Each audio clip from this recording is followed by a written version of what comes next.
ఈరోజు రిలీజ్ చేస్తూ ఉన్న ఈ లిస్టు 25 పార్లమెంట్లకు 175 అసెంబ్లీ స్థానాలకు సంబంధించిన లిస్ట్ ఇది.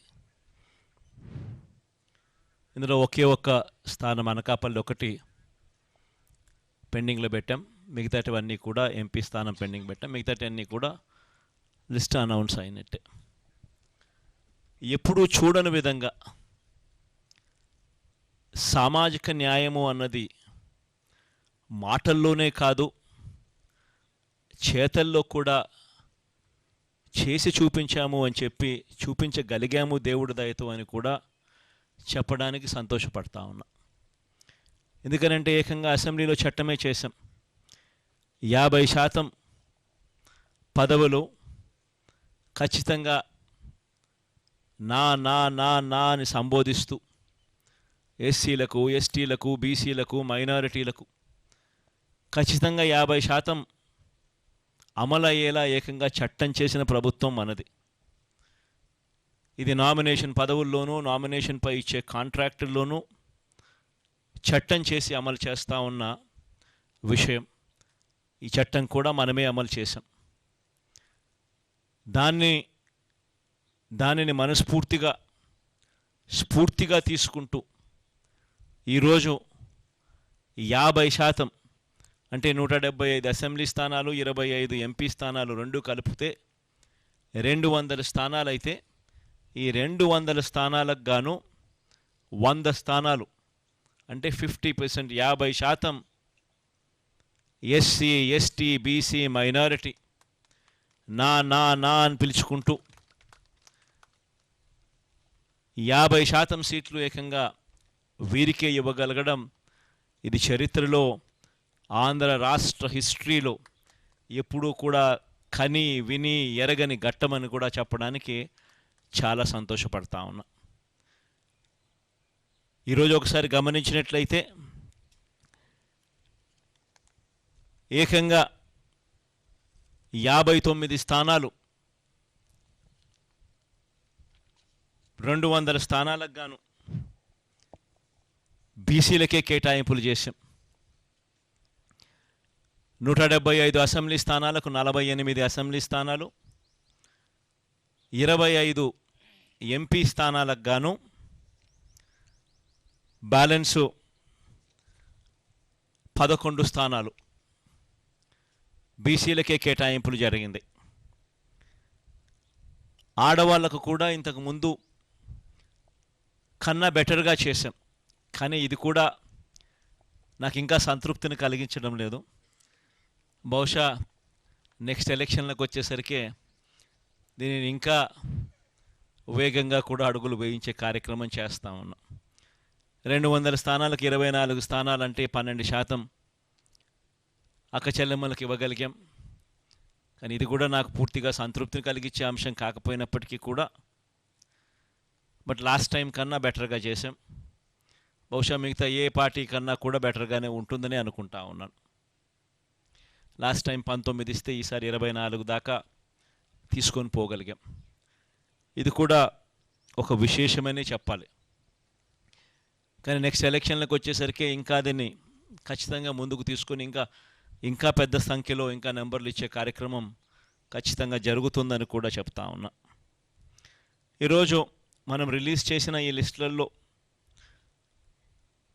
గమనించినట్లయితే ఏకంగా 77% మంది ఎమ్మెల్యేలు, ఎంపీలు ఈ 200 మందిలో ఏకంగా 77% మంది గ్రాడ్యుయేట్స్, ఆ పై చదువులు చదివిన వాళ్ళు. ఎమ్మెల్యేలకు సంబంధించి 175 మంది ఎమ్మెల్యేలకు గాను 75% గ్రాడ్యుయేట్స్, ఆ పై చదువులు చదవగలిగిన వాళ్ళు మనం ఎంపిక చేయగలిగాము అని కూడా చెప్పడానికి కూడా సంతోషపడతా ఉన్నా. మైనారిటీస్కి కూడా ఇంతకుముందు 5 స్థానాలు ఇస్తే ఇవాళ 7 స్థానాలతో మైనారిటీ సంఖ్యను కూడా బాగా పెంచగలిగినామని చెప్పడానికి కూడా సంతోషపడతా ఉన్నా. మొత్తం మీద 50% నా అని పిలుచుకుంటూ ఎస్సీ ఎస్టీ బీసీ మైనారిటీలకు ఇవ్వడం అన్నది చరిత్రలో నిలిచిపోయే ఘట్టంగా మరొకసారి చెబుతూ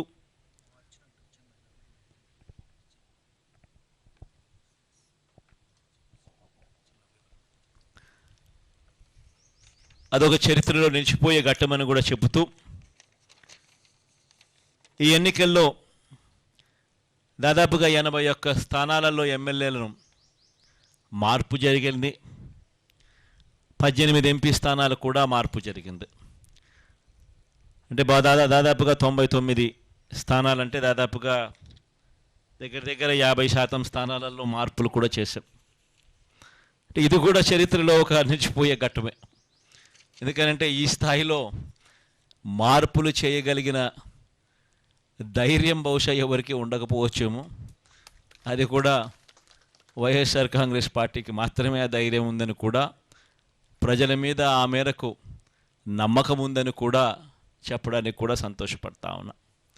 కానీ మార్పు కాబడిన వాళ్ళందరికీ కూడా, ఎవరైతే కూడా టికెట్ రాని వాళ్ళు ఎవరైతే ఉంటారో వారందరికీ కూడా మనస్ఫూర్తిగా చెప్తా ఉన్నాను, రాబోయే రోజుల్లో దేవుడి దయతో ప్రజలందరి ఆశీస్సులతో మన ప్రభుత్వం ఏర్పడిన తర్వాత వాళ్ళందరికీ కూడా ఔచితమైన స్థానం ఖచ్చితంగా ఇస్తూ ఏదో ఒక రూపకంలో వాళ్ళందరినీ కూడా దగ్గర తీసుకునే కార్యక్రమం ఖచ్చితంగా జరుగుతుందని కూడా వాళ్ళందరికీ కూడా భరోసా ఇస్తూ ఉన్నాను. కని విని ఎరగని విప్లవాత్మక మార్పులతో ఈ 5 సంవత్సరాల పాలన సాగింది. ఎప్పుడూ కూడా ఎవరూ కూడా ఊహించల 2,70,000 కోట్ల రూపాయలు నేరుగా బటన్ నొక్కడం, ఎక్కడా లంచాలు లేకుండా, వివక్ష లేకుండా నేరుగా అక్కచెల్లెమ్మల కుటుంబాల ఖాతాల్లోకి డబ్బులు వెళ్ళిపోవడం రాష్ట్ర చరిత్రలో ఇది ఎప్పుడూ చూడలేదు, ఎప్పుడూ జరగని ఘటం. ఇలా చేయగలుగుతామా? లంచాలు లేకుండా ఇవ్వడం సాధ్యమేనా?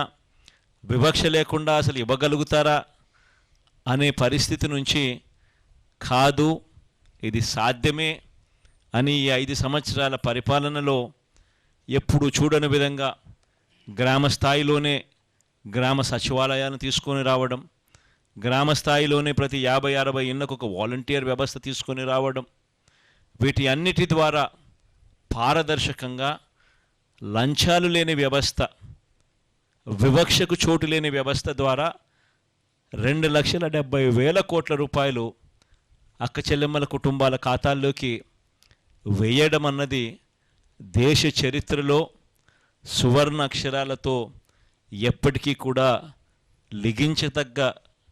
లిఖించతగ్గ విషయంగా ఎప్పటికీ కూడా గుర్తుండిపోతుంది.